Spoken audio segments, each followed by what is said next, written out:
Bonsoir à tous et bienvenue au flash d'information de 18 h. Ouverture ce matin à Yamoussoukro du Conseil conjoint des ministres du traité d'amitié et de coopération ivoiro-burkinabé.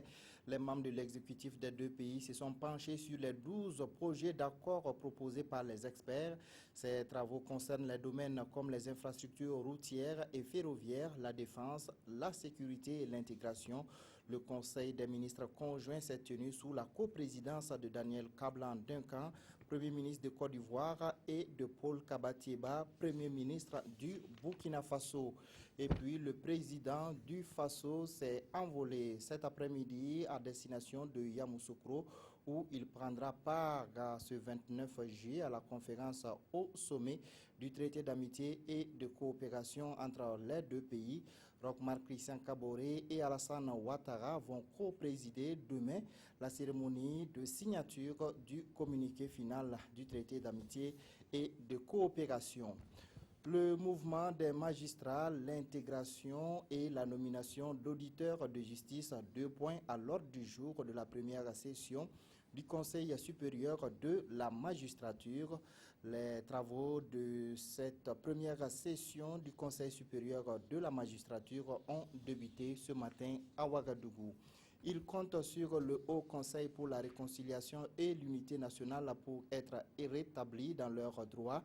Les ex-employés d'une trentaine de sociétés en faillite ont rencontré hier à mercredi les responsables du Haut Conseil pour la réconciliation et l'unité nationale pour discuter de leur situation. Leurs dossiers seront examinés avec diligence, foi du président de l'institution. La présidente d'honneur du cadre de concertation des organisations de la société civile, Safiatou Lopez, a été auditionnée ce matin à Ouagadougou par la police judiciaire.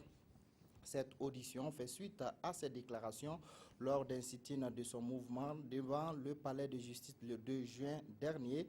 Elle déclarait en substance que la justice risque de subir le même sort que l'Assemblée nationale. Les militants de son organisation se sont mobilisés devant la police judiciaire pour apporter leur soutien à la présidente. Et puis en Turquie, la grande purge continue 2 semaines après le coup d'État manqué. 150 généraux et amiraux ont été limogés, 45 journaux, 16 chaînes de télé et 23 radios seront fermés. 2 généraux de l'armée ont démissionné. Une réunion du Conseil militaire suprême s'est tenue ce matin. Objectif, réorganiser la hiérarchie militaire. Voilà, c'est tout pour ce flash d'information. On se retrouve tout à l'heure à 20 h pour le journal.